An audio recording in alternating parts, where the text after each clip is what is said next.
Hello dear students, कैसे हैं आप लोग।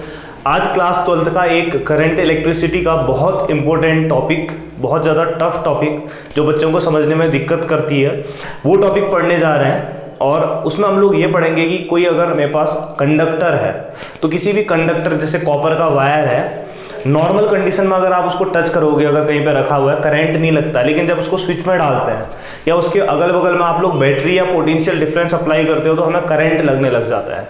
तो ऐसा क्या होता है किसी भी कंडक्टर में कि जब उसमें क्या कहते हैं, स्विच में अगर डालते हैं या एक पोटेंशियल डिफरेंस अप्लाई करोगे तो उसमें करंट फ्लो करता है। और उसी के अंदर हम लोग पढ़ने वाले हैं drift velocity and relaxation time. Drift velocity का फॉर्मूला निकालेंगे, रिलैक्सेशन टाइम क्या होता है ये देखेंगे, इसकी वैल्यू क्या क्या होती है, ये सब कुछ देखने वाले हैं। ठीक है, तो उससे पहले आप लोगों को पता होना चाहिए इस टॉपिक को स्टार्ट करने से पहले करंट कैरियर्स के बारे में। करंट कैरियर मतलब कि जिस चीज की वजह से करंट फ्लो करता है। ठीक है, अब करंट कैरियर अलग अलग जगह अलग अलग होते हैं। जैसे सॉलिड में करंट कैरियर की अगर बात करें, इलेक्ट्रॉन्स होते हैं। लिक्विड में करंट कैरियर आयंस होते हैं। अगर गैस की बात करेंगे वहां करंट कैरियर्स आयंस और इलेक्ट्रॉन्स दोनों होते हैं। इसलिए हल्का फुल्का मैं आप लोगों को बता दे रहा हूं। ठीक है, फिर टॉपिक में आते हैं। पहले बात कर लेते हैं करंट कैरियर्स। करंट कैरियर्स मतलब कि जो करंट कैरी करते हैं। ठीक है, तो करंट कैरियर्स कहाँ पे क्या होते हैं उसकी बात कर लेते हैं। सबसे पहले तो बात करते हैं सॉलिड की। तो सॉलिड में जो करंट फ्लो करता है बच्चों, वो करंट फ्लो करता है फ्री इलेक्ट्रॉन्स की वजह से। सॉलिड्स में जो करंट फ्लो करता है किसकी वजह से, मैंने बोला ध्यान से देखना, फ्री इलेक्ट्रॉन्स की वजह से सॉलिड में करंट फ्लो करता है। ठीक है, इसके बारे में पढ़ने वाले हैं तो मैं आप लोगों को बता देता हूँ कि ये कौन से फ्री इलेक्ट्रॉन्स होते हैं। जैसे कोई सॉलिड ले लेता हूँ मैं, सपोज दैट क्या ले लेते हैं, सोडियम ले लेते हैं। चलो ठीक है, तो सोडियम का एटॉमिक नंबर कितना होता है, 11। इसका अगर कॉन्फ़िगरेशन दिखाऊं तो मैं, ये इसका न्यूक्लियस हो गया, 11 एटॉमिक नंबर इसका अंदर, टोटल नंबर ऑफ इलेक्ट्रॉन्स 11। ये 2 इलेक्ट्रॉन हो गए। इसके जस्ट बाद कितने इलेक्ट्रॉन होंगे,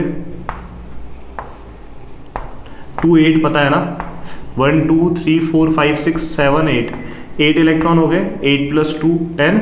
अगले ऑर्बिट में इलेक्ट्रॉन्स कितने होंगे, 1। और उतने न्यूक्लियस के अंदर क्या होंगे, प्रोटॉन्स। तो होता क्या है कि न्यूक्लियस के नजदीक वाले ऑर्बिट में इलेक्ट्रॉन और प्लस में लगने वाला क्या कौन सा फोर्स लगेगा बताओ, कूलम फोर्स। लेकिन इनकी डिस्टेंस कम है तो ये फोर्स ज्यादा होगा। थोड़ा न्यूक्लियस से दूर गया तो इन इलेक्ट्रॉनों और न्यूक्लियस में लगने वाला फोर्स थोड़ा सा कम हो जाएगा, क्योंकि डिस्टेंस बढ़ रही है ना, पता है ना, Coulomb force is inversely proportional to r²। ठीक है, और सबसे आउटर ऑर्बिट में जो इलेक्ट्रॉन होगा वो न्यूक्लियस से दूर होता है, तो इनके बीच में जो कूलम फोर्स है या इलेक्ट्रोस्टैटिक अट्रैक्शन है वो बहुत कम होता है। तो ये याद रखना, ज्यादातर इन मोस्ट ऑफ मेटल्स या इन मोस्ट ऑफ कंडक्टर्स कुछ ना कुछ फ्री इलेक्ट्रॉन्स होते हैं जो आउटर मोस्ट ऑर्बिट में रहते हैं, और न्यूक्लियस से क्या होता है, लूजली बाउंड होते हैं। तो रूम टेम्परेचर में थोड़ी सी भी अगर हीट मिलती है तो आराम से क्या हो जाता है, फ्री होते हैं और एटम के ऑर्बिट्स में मूव कर रहे होते हैं। ठीक है ना। सो आप लोगों को ये पता चल गया ना कि फ्री इलेक्ट्रॉन्स होते हैं किसी भी सॉलिड में, जो क्या होता है, एज अ चार्ज कैरियर या करंट कैरियर की तरह बिहेव करते हैं। ठीक है, सॉलिड की बात करो। अब बात करते हैं किसकी, लिक्विड की। तो लिक्विड में ऐसे ही करंट कैरियर जिनकी वजह से करंट फ्लो करता है वो होता है आयंस। क्या होता है, आयंस। तो लिक्विड में करंट कैरियर्स जो होते हैं वो होते हैं आयंस। ठीक है, जैसे अगर मेरे पास CuSO4 कॉपर सल्फेट सॉल्यूशन है, तो इसमें कॉपर 2 पॉजिटिव आयन होता है एंड SO4 2 नेगेटिव आयन होता है। तो इनकी वजह से, इनके मूवमेंट की वजह से क्या होता है, करंट आता है लिक्विड में। ऐसे ही अगर मैं गैस की बात करूंगा तो गैस में जो करंट कैरियर होते हैं जिनकी वजह से करंट फ्लो होता है वो आयंस भी होते हैं एंड एज वेल एज क्या होता है, इलेक्ट्रॉन्स भी होते हैं। ठीक है, तो इतना आप लोगों को पता होना चाहिए। खैर अभी हम बात करने वाले हैं कि mechanism of current flow in a conductor, मतलब किसी कंडक्टर या सॉलिड बॉडी में करंट कैसे फ्लो करता है वो देखने वाला है। हमें ये तो पता चल गया कि फ्री इलेक्ट्रॉनों की वजह से फ्लो करेगा। ठीक है, तो अब देखते हैं कि कैसे फ्लो करता है।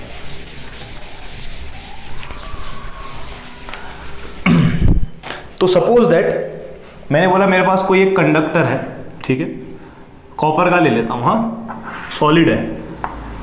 तो मैंने बोला मेरे पास एक कंडक्टर है, कॉपर का है, तो टेढ़ा हो रहा है तो एडजस्ट कर लेना, ठीक है। तो कॉपर का एक कंडक्टर है, तो ये सॉलिड है ना, तो सॉलिड में मैंने बोला जनरली जो कंडक्टिविटी आती है, इलेक्ट्रिक करंट फ्लो करता है, वो किसकी वजह से फ्लो करता है? फ्री इलेक्ट्रॉन्स की वजह से। रूम टेम्परेचर पे क्या होता है कि न्यूक्लियस से आउटर मोस्ट ऑर्बिट में प्रेजेंट जो इलेक्ट्रॉन होता है वो लूजली बाउंड होता है, और जैसे रूम टेम्परेचर पे कुछ थर्मल एनर्जी मिलती है और वो इलेक्ट्रॉन फ्री हो जाता है। आया समझ में? तो होता क्या है बच्चों कि एट रूम, या आप लोग चेक कर सकते हो केमिस्ट्री से, केमिस्ट्री में, ठीक है, एट रूम टेम्परेचर, तो याद रखना फॉर कॉपर में, ठीक है, इन ईच एटम, एक एटम में 1 फ्री इलेक्ट्रॉन होता है। क्या बोला मैंने कि रूम टेम्परेचर पे अगर आपके पास कॉपर का वायर है तो उसमें हर एक एटम में एक इलेक्ट्रॉन क्या रहता है? फ्री स्टेट में रहता है, मतलब जो इधर उधर मूव कर सकता है, ठीक है। अगर मेरे पास कितना 1 मीटर क्यूब कॉपर हो, ये जो कॉपर लिया है मैंने, ये 1 मीटर क्यूब हो, इसकी लेंथ 1 हो, ब्रेथ 1 हो, हाइट 1 हो, तो उसमें नंबर ऑफ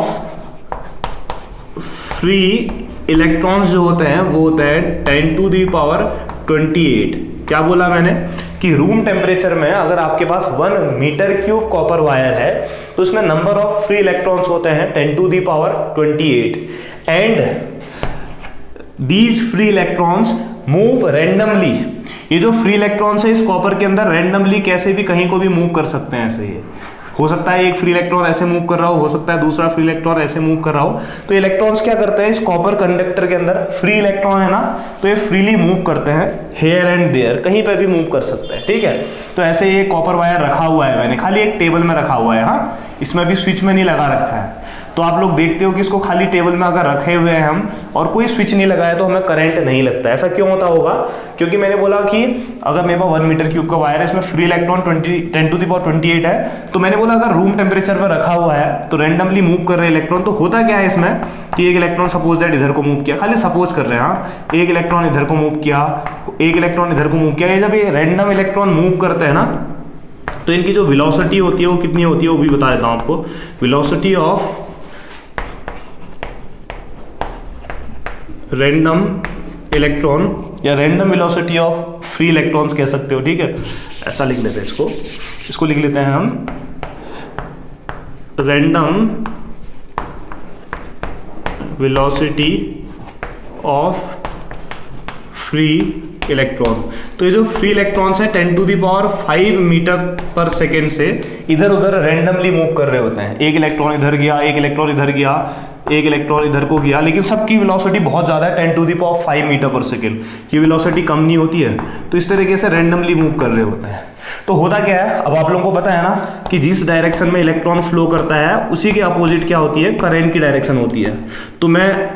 तो इसका मतलब इलेक्ट्रॉन फ्लो करता है तो इलेक्ट्रॉन के अपोजिट करंट फ्लो करता है। तो जनरली अगर मैंने स्विच नहीं भी लगाया है और इस कॉपर वायर को टच कर रहा हूं तो मुझे करंट लगना चाहिए, झटका लगना चाहिए, लेकिन ऐसा नहीं होता है। क्यों? इलेक्ट्रॉन तो मूव कर रहे हैं ना, इलेक्ट्रॉन के अपोजिट करंट फ्लो करता है, और अगर इलेक्ट्रॉन के अपोजिट करंट फ्लो करता है तो मुझे करंट लगना चाहिए इसको टच करते ही, लेकिन ऐसा नहीं होता है। क्यों? ऐसा इसलिए क्योंकि इलेक्ट्रॉन रैंडमली मूव कर रहा है ना, जैसे ये इलेक्ट्रॉन इधर को मूव किया तो इसकी वजह से करंट यहाँ को होगा, ऐसे एक इलेक्ट्रॉन यहाँ को मूव किया तो उसकी वजह से करंट यहाँ को आएगा। तो रिजल्टेंट ये एक दूसरे को इफेक्टिवली कैंसिल कर देते हैं, या इनकी इफेक्टिव वेलोसिटी जो होती है, एवरेज वेलोसिटी 0 हो जाती है। तो ओवरऑल हम ये कह सकते हैं कि ये फ्री इलेक्ट्रॉन्स रैंडमली मूव कर रहे हैं, इनकी कोई पर्टिकुलर डायरेक्शन नहीं है, तो इस वजह से ओवरऑल करंट कितना आ जाता है, 0। तो इन जनरल कोई अगर आपसे पूछेगा कि एक वायर को मैंने खुला रखा है उसमें इलेक्ट्रॉन मूव कर रहे हैं तो बताओ करंट कहाँ को होगा, तुम बोलोगे टच करके तो करंट लगता नहीं, लेकिन क्यों नहीं लगता ये तो पता होना चाहिए ना, क्योंकि इलेक्ट्रॉन मूव कर रहे हैं तो उसके अपोजिट करंट होना चाहिए। लेकिन होता क्या है कि रैंडमली मूव करते हैं, इससे नेट वेलोसिटी, इफेक्टिव वेलोसिटी 0 आ जाती है। इफेक्टिव वेलोसिटी 0 आ गई तो फिर ऑब्वियस है करंट नहीं होगा, क्योंकि इलेक्ट्रॉन मूव करेगा तभी तो करंट होगा ना। तो इनके पास कोई डायरेक्शन नहीं है, ये कह सकते हो, तब करंट नहीं है, ठीक है। तो सपोज दैट पहले इलेक्ट्रॉन की, ठीक है, रैंडम वेलोसिटी मैंने u1 ले ली इनिशियली, हाँ, इनिशियली एट कहाँ पे, रूम टेम्परेचर। तो रूम टेम्परेचर पे मैंने बोला कि जब ये रैंडमली मूव कर रहे हैं तो पहले की वेलोसिटी u1 ले ली, दूसरा इलेक्ट्रॉन u2 वेलोसिटी से कहीं और मूव कर रहा है, तीसरा u3 वेलोसिटी से मूव कर रहा है, ऐसे ही सो ऑन करके बहुत सारे इलेक्ट्रॉन है, 10⁻28 मतलब करोड़ों अरबों बहुत सारे, ठीक है। तो नेक्स्ट इलेक्ट्रॉन un वेलोसिटी से मूव कर रहा है, तो लेकिन सबकी डायरेक्शन अलग अलग है ना, तो मैं एक काम करता हूँ एवरेज वेलोसिटी निकालता हूँ, ठीक है ना। तो एवरेज लिख लेता हूँ, थर्मल वेलोसिटी कैसे निकलेगी बताओ, एवरेज कैसे निकलेगा, हर किसी की अलग अलग वेलोसिटी अलग अलग डायरेक्शन में जा रहे हैं, तो एवरेज वेलोसिटी आएगी u1 प्लस u2, एवरेज कैसे निकालते हैं, plus so on u3 plus so on कहाँ तक un। तो ये जब एवरेज वेलोसिटी कितने 1 2 3 4 n है तो अपॉन कितना आ जाएगा n, लेकिन मैंने बोला ना कि एक इधर को जा रहा है तो उसका जस्ट अपोजिट एक इधर को भी जा रहा होगा, तो रिजल्टेंट वेलोसिटी कितनी आ जाएगी, 0 आ जाएगी। सो ये भी आप लोग ध्यान रखना कि जब कोई इलेक्ट्रॉन्स मैंने बोला रैंडमली मूव करते हैं इनिशियली रूम टेम्परेचर पे, तो उनकी जो एवरेज थर्मल वेलोसिटी होती है वो कितनी होती है, 0। आया समझ में, या आप इसको भी बॉक्स में बंद कर सकते हैं। तो ये इसको इक्वेशन नंबर क्या बोल देते हैं हम, फर्स्ट, ये आगे काम आने वाली है, ठीक है। ठीक, जब इलेक्ट्रिक फील्ड नहीं लगाया है तो कोई करंट नहीं लगेगा। अब क्या होता है, अब इसके बाद सुनना, हाँ इसके बाद की कहानी। अब हम लोग जब वायर को स्विच में डालते हैं या एक सेल लगाते हैं किसी भी वायर में, ठीक है, या बैटरी से कनेक्ट करोगे, तो क्या होता है, हम टच करेंगे तो करंट लगने लग जाता है। तो आप बात यह है कि जब किसी वायर को हम स्विच से कनेक्ट करते हैं तो हमें करंट क्यों लगता है, अब ये चेक करते हैं। तो होता क्या है कि जब मैं इसी कंडक्टर को जिसमें फ्री इलेक्ट्रॉन्स रैंडमली मूव कर रहे थे, इसको एक एक्सटर्नल इलेक्ट्रिक फील्ड में लेके आता हूँ। अब फिजिक्स की लैंग्वेज में एक्सटर्नल इलेक्ट्रिक फील्ड का मतलब क्या हुआ कि इसको एक स्विच से कनेक्ट कर दे रहा हूँ, समझ में आना चाहिए, ठीक है। स्विच से कनेक्ट कर दे रहा हूँ मतलब कि इस साइड मैंने क्या लगा दिया, पॉजिटिव टर्मिनल लगा दिया, इस साइड क्या लगा दिया, नेगेटिव। और इलेक्ट्रॉनों का नेचर कैसा होता है, नेगेटिव, आप लोग जानते हैं। तो प्लस माइनस लगाने का मतलब है कि एक इलेक्ट्रिक फील्ड लगा दिया, पीछे मैंने पढ़ा रखा है आप लोगों को, इलेक्ट्रिक फील्ड की डायरेक्शन पॉजिटिव से कहाँ की तरफ होती है, नेगेटिव। तो जैसे ही इलेक्ट्रिक फील्ड लगाऊंगा तो ये रैंडमली जो मूव करने वाले इलेक्ट्रॉन है वो सारे के सारे इलेक्ट्रॉन्स क्या करने लग जाएंगे, इतने कितने 1 मीटर क्यूब में 10⁻28 इलेक्ट्रॉन्स हैं बच्चों, ठीक है ना। तो ये इलेक्ट्रॉन एक पर्टिकुलर डायरेक्शन में मूव करने लग जाएंगे। नेगेटिव इलेक्ट्रॉन कहाँ की तरफ मूव करेंगे, पॉजिटिव की तरफ। लेकिन ये ऐसे एकदम सीधे मूव नहीं करते हैं, इनका जो मूवमेंट होता है बच्चों ऐसे होता है, ठीक है। लेकिन इनकी जो डायरेक्शन होती है, कह सकते हो आप ओवरऑल, ठीक है, किसकी तरफ होती है, ये ऐसे कुछ भी, मतलब ओवरऑल कह सकते हो कि पॉजिटिव चार्ज की तरफ मूव करते हैं, ठीक है। ओवरऑल मूवमेंट तो देखो आप पॉजिटिव चार्ज की तरफ है ना। तो जैसे ही इलेक्ट्रिक फील्ड लगाते हैं तो सारे इलेक्ट्रॉन क्या करते हैं, नेगेटिव चीज को प्लस खींचने लगेगा, प्लस की तरफ को मूव करने लग जाते हैं। अब एक डायरेक्शन में मूव करने लगे सारे इलेक्ट्रॉन, और अगर ये सारे इलेक्ट्रॉन एक डायरेक्शन में मूव करने लगे तो इलेक्ट्रॉन की अपोजिट डायरेक्शन में क्या करने लग जाएगा, करंट फ्लो करने लग जाएगा। आया समझ में कि किसी भी मेटेलिक कंडक्टर को अगर स्विच लगाते हैं तो उससे क्या होता है कि प्लस सारे नेगेटिव इलेक्ट्रॉनों को अपनी तरफ खींचने लग जाता है, तो उससे क्या होगा, माइनस रिपल करेगा उनको, तो इलेक्ट्रॉन एक डायरेक्शन में जाने लग गए। इससे पहले फिक्स डायरेक्शन नहीं थी, इसलिए नेट करंट क्या आ रहा था, 0। यहाँ पर को क्या था, फिक्स डायरेक्शन नहीं थी, तो इसलिए नेट करंट 0 आ रहा था। लेकिन जैसे ही हम एक्सटर्नल इलेक्ट्रिक फील्ड लगाते हैं, ठीक है, तो क्या होता है, एक पर्टिकुलर डायरेक्शन में मूव करने लग जाते हैं पॉजिटिव चार्ज की तरफ, तो इसलिए अपोजिट डायरेक्शन में करंट फ्लो करता है। लेकिन अब बात ये आती है, इसको मैं मिटा देता हूँ, हाँ, ये जो इक्वेशन 1 में आप लोगों को बोलूंगा कि मैंने बताया था, आप लोग जाके पीछे देख लेना, हाँ, तो उस समय यूज करूंगा मैं, ठीक है। तो ये अभी मैंने एक्सटर्नल इलेक्ट्रिक फील्ड लगा रखा है, ठीक है, ध्यान रखना। यहाँ पे लिख भी लेता हूं, when external electric field is applied. अब लेकिन जैसे ही एक्सटर्नल इलेक्ट्रिक फील्ड लगाया तो मैंने बोला सारे इलेक्ट्रॉन किसकी तरफ को मूव किए, प्लस की तरफ को। प्लस की तरफ को जब ड्रिफ्ट करते हैं तो ऑब्वियस है सारे इलेक्ट्रॉनों में कुछ फोर्स लगा होगा। क्या लगा होगा, देखो ना, इलेक्ट्रिक फील्ड लगाने का मतलब मैं नेगेटिव इलेक्ट्रॉन हूं, मैं नेगेटिव हूं, इधर प्लस लगा इधर माइनस, तो ये माइनस मुझे रिपल करेगा, ये प्लस खींचेगा, तो मुझ पे एक फोर्स लगा। क्या लगा, फोर्स लगा। और ये फोर्स कहां को लग रहा है इलेक्ट्रॉनों में, इलेक्ट्रिक फील्ड के अपोजिट। तो कह सकते हैं कि when external electric field is applied, तो force acting on each electron किसकी वजह से, due to external electric field. ठीक है, तो जैसे ही मैंने एक्सटर्नल इलेक्ट्रिक फील्ड लगाया, सारे इलेक्ट्रॉन पॉजिटिव चार्ज की तरफ मूव कर रहे हैं, तो उन पे फोर्स लग रहा है। तो फोर्स का फॉर्मूला हम लोग जानते हैं कहाँ से, इलेक्ट्रिक फील्ड की डेफिनेशन पता है ना, E इक्वल टू कितना होता है, F अपॉन Q। तो यहाँ से F इक्वल टू कितना आ जाएगा बताओ, E इंटू कितना आ जाएगा, Q। आया समझ में? तो F equal to electric field E है और चार्ज कौन है, इलेक्ट्रॉन, तो E। और देखो जो फोर्स लग रहा है ना इलेक्ट्रॉनों में, हर इलेक्ट्रॉन पे जो फोर्स लग रहा है वो इलेक्ट्रिक फील्ड के अपोजिट डायरेक्शन में लग रहा है। तो अगर वेक्टर फॉर्म पे लिखूंगा तो कैसे लिखूंगा बताओ, तो F वेक्टर इक्वल टू आ जाएगा स्मॉल e कैपिटल E। देखो इलेक्ट्रिक फील्ड के अपोजिट लग रहा है तो माइनस आएगा। तो यहाँ से मैंने क्या निकाल दिया, फोर्स निकाल दिया। वो इक्वेशन 1 आप लोगों को पता है ना क्या थी, ये यहाँ पे लिख देता हूँ। हाँ, इक्वेशन 1 थी मेरी, U इक्वल टू कितना, U1 plus U2 plus so on, कहाँ तक, UN वेक्टर अपॉन n। ये थी मेरी इक्वेशन नंबर 1। तो इसको इक्वेशन नंबर क्या बोल देते हैं, सेकेंड। अब बताओ अगर हर इलेक्ट्रॉन पे कुछ ना कुछ फोर्स लग रहा है, तो फोर्स किसकी वजह से लगता है बताओ, एक्सेलरेशन आता है जब किसी बॉडी में, force equal to mass times acceleration. तो मैं यहाँ से हर एक इलेक्ट्रॉन पे लगने वाला एक्सेलरेशन निकाल सकता हूँ। तो कैसे, न्यूटन का सेकेंड लॉ सब लोग जानते हैं कि फोर्स इक्वल टू कितना होता है बच्चों, मास टाइम्स एक्सेलरेशन होता है। तो यहाँ से एक्सेलरेशन इक्वल टू कितना आ जाएगा बताओ, एक्सेलरेशन इक्वल टू आएगा फोर्स अपॉन मास। तो acceleration equal to force upon mass आएगा। तो मैं कह सकता हूं कि हर इलेक्ट्रॉन में एक्सटर्नल इलेक्ट्रिक फील्ड की वजह से लगने वाला जो एक्सेलरेशन है वो कितना आ जाएगा, फिर A इक्वल टू, एफ की वैल्यू यहां से रख दो, कितना, माइनस ई वेक्टर अपॉन कितना आ जाएगा, m। तो हमारा एक्सेलरेशन ये हो जाएगा। इसको इक्वेशन नंबर बोल देते हैं क्या, थर्ड। आ गया इतना समझ में? ठीक है, इसको क्लियर हो गया। अभी जो एक्सेलरेशन है ना, इस एक्सेलरेशन की वजह से इलेक्ट्रॉन प्लस की तरफ को जाना चाहेगा। अब लेकिन मैंने आपको बताया कि पूरे इस कॉपर के कंडक्टर में अगर ये 1 मीटर क्यूब का है तो कितने फ्री इलेक्ट्रॉन है, 10 टू दी पावर 28, करोड़ों अरबों फ्री इलेक्ट्रॉन है इसमें। अब बताओ जब ये इलेक्ट्रॉन प्लस की तरफ को जाना चाहेगा, मेरे को यहां से लेकर ये रूम की उस दीवार तक जाना है और मेरे बीच में हजारों लोग हैं, तो मैं जब जाऊंगा तो क्या होगा, सीधे चले जाऊंगा दीवार पे, या जैसे ही आगे बढ़ूंगा अगले से टकरा जाऊंगा, ऐसा ही तो होगा ना। एक कमरे में बहुत भीड़ है, मेरे को यहां से इस दीवार में जाना है, वो सामने आप लोगों को दिख नहीं रही होगी, लेकिन मेरे से उस दीवार के बीच में 400-500 लोग हैं। तो मैंने अगर उस दीवार तक जाना है तो मैं भागूंगा भी ना, तो जैसे ही मैं भागूंगा तो अगले इंसान से टकरा जाऊंगा। तो जैसे ही मैं भागूंगा मेरे पास कुछ एक्सीलरेशन आएगा, लेकिन जैसे ही मैं टकराऊंगा अगले से, फिर मेरी वेलोसिटी क्या हो जाएगी, 0।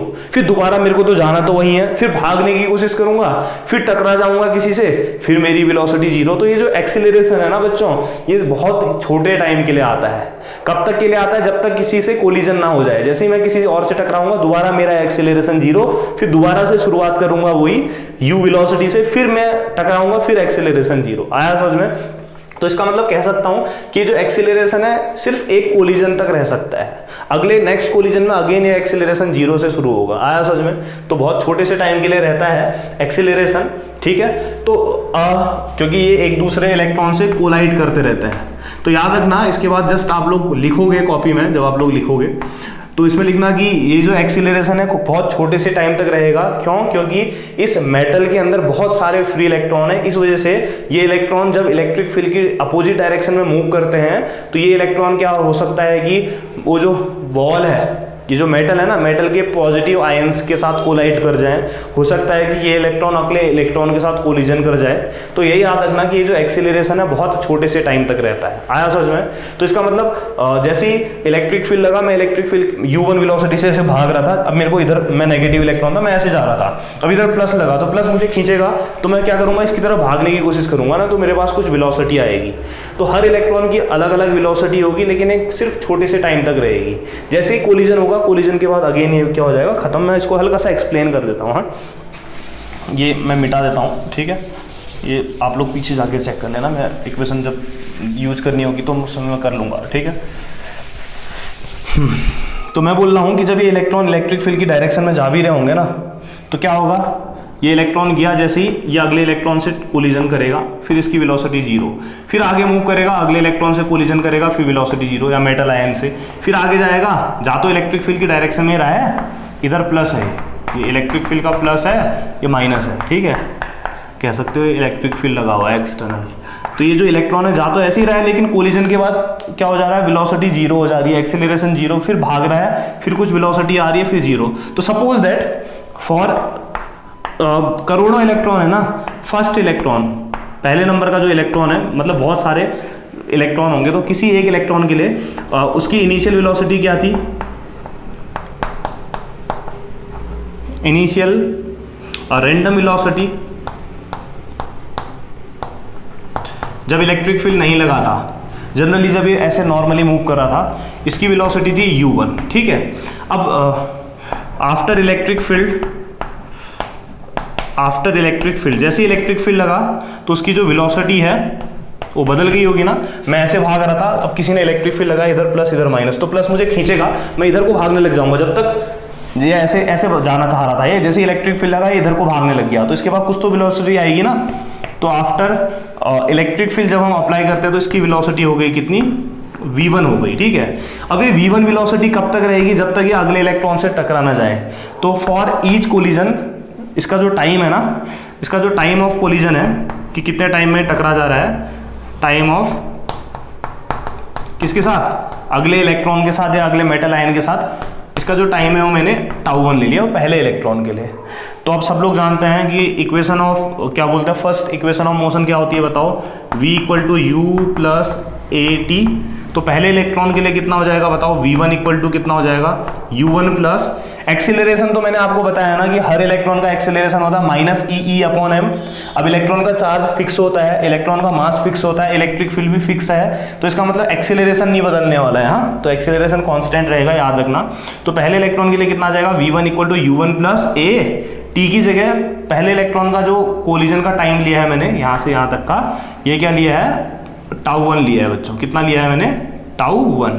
तो a कितना आ जाएगा, τ1। अब वेक्टर फॉर्म पे लिखना है तो v1 = कितना आ जाएगा बच्चों, u1 + a τ1। हाँ, पहले इलेक्ट्रॉन के लिए। अब मेरे पास कितने इलेक्ट्रॉन है टोटल, 10⁻28, मतलब n इलेक्ट्रॉन्स ले लिए मैंने। वो तो एग्जाम्पल समझा रहा हूँ कि 10⁻28 होंगे अगर कॉपर है तो, ठीक है। मुझे क्या पता कितने हैं, कौन सा मटेरियल ले रहे हो आप। ये इक्वेशन भी ऊपर लिख देता हूँ, कहीं काम आ सकती है, ठीक है, एक्सेलरेशन वाली। तो ये मेरा एक्सेलरेशन है -e/m, ठीक है। ये है मेरा एक्सेलरेशन, इसको इक्वेशन नंबर क्या बोला था, 3rd। खैर, पहले इलेक्ट्रॉन के लिए इतना आया। ऐसे ही बताओ सेकेंड इलेक्ट्रॉन के लिए कितना आएगा। अब लिखता हूं फॉर सेकेंड इलेक्ट्रॉन, जो दूसरा इलेक्ट्रॉन है, बहुत सारे हैं, n इलेक्ट्रॉन है, उसके लिए आएगा v2 वेक्टर = कितना, u2 वेक्टर प्लस a τ2, ठीक है। ऐसे ही करके सो ऑन। nवे इलेक्ट्रॉन की वेलोसिटी कितनी आ जाएगी, ये वेलोसिटी कौन सी है, यह है average velocity between 2 successive collision, हर इलेक्ट्रॉन के कोलिजन की वेलोसिटी।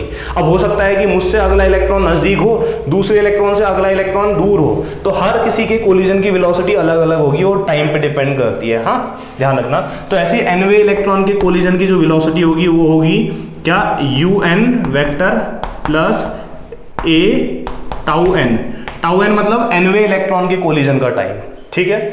अब बताओ हर इलेक्ट्रॉन के कोलिजन की वेलोसिटी अलग अलग है। मैं किसी इलेक्ट्रॉन से 2 सेकंड में टकराया, हो सकता है दूसरे वाले इलेक्ट्रॉन अगले इलेक्ट्रॉन से 3 सेकंड में टकराया, हो सकता है अगला इलेक्ट्रॉन 1 सेकंड में टकरा जाए। तो हर किसी इलेक्ट्रॉन के कोलिजन की जो वेलोसिटी है वो अलग अलग है। तो अब बताओ ओवरऑल इलेक्ट्रॉन्स, कोई पूछेगा पूरे सिस्टम में present n electrons electric field के अपोजिट किस वेलोसिटी से जा रहे होंगे, तो एवरेज निकाल लूंगा, ठीक है। तो अब लिख लेता हूं फिर नाउ हर किसी के कोलिजन की वेलोसिटी अलग अलग है, हर इलेक्ट्रॉन के। तो मैं बोलूंगा ओवरऑल कोलिजन की क्या वेलोसिटी रही, जब पूरे सिस्टम में इतने सारे इलेक्ट्रॉन एक पर्टिकुलर डायरेक्शन में जा रहे हैं तो उनके ओवरऑल कोलिजन की वेलोसिटी क्या होगी, कोई पूछेगा, तो इसको बोलते हैं एवरेज वेलोसिटी। तो अब लिखता हूं now average velocity between 2 successive collision of electron. तो इलेक्ट्रॉनों के कोलिजन की एवरेज वेलोसिटी क्या हुई? पहले इलेक्ट्रॉन के कोलिजन की वेलोसिटी ये थी, दूसरे के कोलिजन की वेलोसिटी ये थी, तीसरे की ये ऐसी एनवे की है। तो एवरेज वेलोसिटी क्या होगी बोलेगा इलेक्ट्रॉनों के सक्सेसिव कोलिजन की? तो इसी को बोलते हैं बच्चों ड्रिफ्ट वेलोसिटी। क्या बोलते हैं? Drift velocity. हाँ, तो ये अलग चीज़ नहीं होती है। ड्रिफ्ट वेलोसिटी होती है, तुम बोलोगे कि जब एक्सटर्नल इलेक्ट्रिक फील्ड लगाते हैं, हर इलेक्ट्रॉन मेटल आयन से या अगले इलेक्ट्रॉन से कोलाइड करता है, हर किसी के कोलिजन की अलग अलग वेलोसिटी होती है। तो ओवरऑल जब इलेक्ट्रिक फील्ड में इतने सारे इलेक्ट्रॉन मूव करते हैं तो उनकी एवरेज वेलोसिटी कोलिजन की क्या होगी, कोई तुमसे पूछेगा, तो उसी को ड्रिफ्ट वेलोसिटी बोलते हैं। और इस ड्रिफ्ट वेलोसिटी को बच्चों VD से दिखाते हैं। किससे दिखाते हैं? VD से। हाँ, याद रखना। तो एवरेज वेलोसिटी निकाल लेता हूँ, फिर अभी V एवरेज लिख लेता हूँ, बाद में VD लिख दूंगा, बात एक ही है। तो V एवरेज कैसे निकलेगा बताओ? एवरेज कैसे निकलता है? पहली वेलोसिटी प्लस दूसरी velocity plus so on envy की वेलोसिटी अपॉन n, ऐसे तो निकलता है। ठीक है, वेक्टर है तो वेक्टर लगाते रहना। ठीक है, इसी को ड्रिफ्ट वेलोसिटी भी कहते हैं। तो VD भी लिख सकते हो। इधर का मिटा देता हूँ। ठीक है, पीछे चले जाना आप लोग। अब सबकी वैल्यू लिख लेता हूँ। बहुत लंबा टॉपिक है और बहुत ही टाइम टेकिंग टॉपिक है। ठीक है, तो यहाँ से आ जाएगा फिर V एवरेज, जिसको VD भी बोलते हैं, या फिर कह सकते हो एवरेज वेलोसिटी को VD, drift velocity, equal to V1 की वैल्यू कितनी है बताओ? अभी निकाली थी U1 प्लस A τ1। ठीक है, प्लस ऐसे V2 की जगह U2 प्लस A τ2 प्लस ऐसे Vn की वैल्यू रखनी है। इधर का मिटा देता हूं। ठीक है, इस वाली इक्वेशन में रख रहा था। सो ऑन क्या था Vn की value? Un plus A τn क्या हुआ? nवे इलेक्ट्रॉन के कोलिजन का टाइम, हाँ, अपॉन n, मतलब टोटल नंबर ऑफ इलेक्ट्रॉन्स। अब क्या कर सकते हैं इसमें से? U1, U2, U3, UN एक साथ लिख लो। तो U1 plus U2 plus so on, कहाँ तक? UN तक वेक्टर लगाते रहना। ठीक है, इन सबको एक साथ लिख लिया, plus A τ1, A τ2, so on A τn है तो यहाँ से A कॉमन आ जाएगा, अंदर बचेगा τ1 प्लस τ2 प्लस सो ऑन, कहाँ तक? τn, हर किसी इलेक्ट्रॉन के कोलिजन का टाइम। और पूरे के अपॉन में n है, तो इस पूरे के अपॉन में क्या लिख देता हूँ? n। ठीक है बच्चों, अब ये पूरे के अपॉन में n है तो इस n को दोनों के अपॉन में अलग अलग डिवाइड कर देता हूँ। क्या फर्क पड़ जाएगा? अपॉन n, कोई फर्क नहीं पड़ेगा। अब तुम लोगों को मैंने बताया था ये U1 plus U2 plus so on UN upon n, ये इसकी वैल्यू कितनी थी बताओ तो? इक्वेशन 1 0 थी। एवरेज वेलोसिटी वो लिखना भूल गया था मैं। तो इस चीज़ की वैल्यू मैंने इक्वेशन 1 में, अगर आप लोग देखोगे तो इसकी वैल्यू निकाली है मैंने 0। तो मैं चाहूँ तो इसके बाद लिख सकता हूँ मैं यूजिंग इक्वेशन 1, यहाँ पे लिख लेता हूँ यूजिंग इक्वेशन 1, ये जो वैल्यू थी ये 0 थी। हाँ, तो इसकी जगह 0 प्लस कितना आ जाएगा? A, ये टाउ वाली चीज़ एक साथ लिख लेता हूँ, τ1 प्लस τ2, पहले के कोलिजन का टाइम प्लस दूसरे इलेक्ट्रॉन के कोलिजन का टाइम प्लस nवे इलेक्ट्रॉन के कोलिजन का टाइम अपॉन n। ठीक है, ये, और इसी τ1 τ2 सो ऑन τn को, इस पूरी चीज़ को मैं टाउ ले लेता हूँ। ठीक है, ये है average time between two successive collision, इसी को रिलैक्सेशन टाइम कहते हैं। कोई नई चीज़ नहीं होती है। रिलैक्सेशन टाइम क्या होता है? हर किसी इलेक्ट्रॉन के कोलिजन का टाइम अलग अलग है, तो ओवरऑल कोलिजन का क्या टाइम है कोई तुमसे पूछेगा, तो उसी को हम बोलते हैं रिलैक्सेशन टाइम। तो इसको टाउ लिख लेता हूँ। हाँ, तो यहाँ से ओवरऑल कितना आ गया बताओ? तो यहाँ से ओवरऑल मेरी जो ड्रिफ्ट वेलोसिटी है ये कितनी आ गई? यहाँ से मेरी ड्रिफ्ट वेलोसिटी है VD या V एवरेज इक्वल टू कितना आ गई? A vector tau. अब A वेक्टर की वैल्यू मैंने निकाली थी, मैंने मिटा दिया इक्वेशन 3 से, कि A वेक्टर कितना था बताओ? A वेक्टर था minus E, capital E vector upon M था। ठीक है, ये दिख नहीं रहा होगा तो मैं आप लोगों को बोल दिया है, तो रख दो। तो यहाँ से VD इक्वल टू कितना आ जाएगा? A की जगह माइनस E मतलब एक इलेक्ट्रॉन का चार्ज, कैपिटल E वेक्टर, ठीक है, अपॉन M इंटू कितना? टाउ। तो ओवरऑल ये भी याद रखना, तो अच्छे से लिख देते हैं। तो ड्रिफ्ट वेलोसिटी का फॉर्मूला होता है minus E tau upon M into e vector. तो ये ड्रिफ्ट वेलोसिटी होती है। कोई पूछेगा कि ड्रिफ्ट वेलोसिटी की डिफाइन बताओ, तुम बोलोगे average time between two successive collisions of electron is called drift velocity. और यहां पर कोई टाउ क्या है, टाउ है एवरेज टाइम, ये दिखाई दे रहा है नहीं, between two successive collision of electron. और टाउ की वैल्यू कितनी है, पहले के कोलिजन का टाइम, दूसरे के कोलिजन का टाइम, सो ऑन, एनवे के कोलिजन का टाइम अपॉन एन। तो ये होता है तुम्हारा टाउ, मतलब एवरेज टाइम। ठीक है, तो ड्रिफ्ट वेलोसिटी समझ में आ गया ना कि average velocity between two successive collisions of electron. ठीक है, और टाउ होता है average time between two successive collisions of electron. तो ओवरऑल हमने सीखा कि जब किसी कंडक्टर को एक्सटर्नल इलेक्ट्रिक फील्ड में रखते हैं तो उस कंडक्टर के लिए बहुत सारे इलेक्ट्रॉन इलेक्ट्रिक फील्ड की डायरेक्शन में मूव करते हैं, कोलिजन भी कर रहे होते हैं, तो उनकी ओवरऑल जो एवरेज वेलोसिटी होती है इसी को बोलते हैं हम लोग ड्रिफ्ट वेलोसिटी।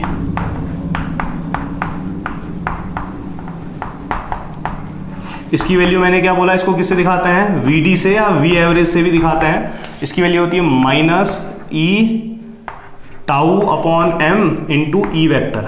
ये माइनस क्या बता रहा है कि जो ड्रिफ्ट वेलोसिटी है, मैंने आप लोगों को बताया था ना ये कि अगर मेटल में एक्सटर्नल इलेक्ट्रिक फील्ड लगाते हैं, इधर प्लस लगा दिया आपने, इधर माइनस, ये इसका मतलब इलेक्ट्रिक फील्ड प्लस से माइनस, तो इलेक्ट्रॉन्स कहाँ को मूव करेंगे, ये प्लस की तरफ को, तो इलेक्ट्रॉन इधर को मूव करेंगे, तो जो वेलोसिटी होगी इनकी एवरेज ये इधर को होगी। समझ में आया? तो यहाँ से पता भी चल रहा है कि ड्रिफ्ट वेलोसिटी इलेक्ट्रिक फील्ड के अपोजिट है। और इस ड्रिफ्ट वेलोसिटी की जो वैल्यू है जब आप निकालोगे फॉर मोस्ट ऑफ कंडक्टर्स ये जो ड्रिफ्ट वेलोसिटी है 10⁻⁻⁴ मीटर पर सेकेंड के बराबर होता है। ऐसे ही रिलैक्सेशन टाइम क्या होता है बताओ,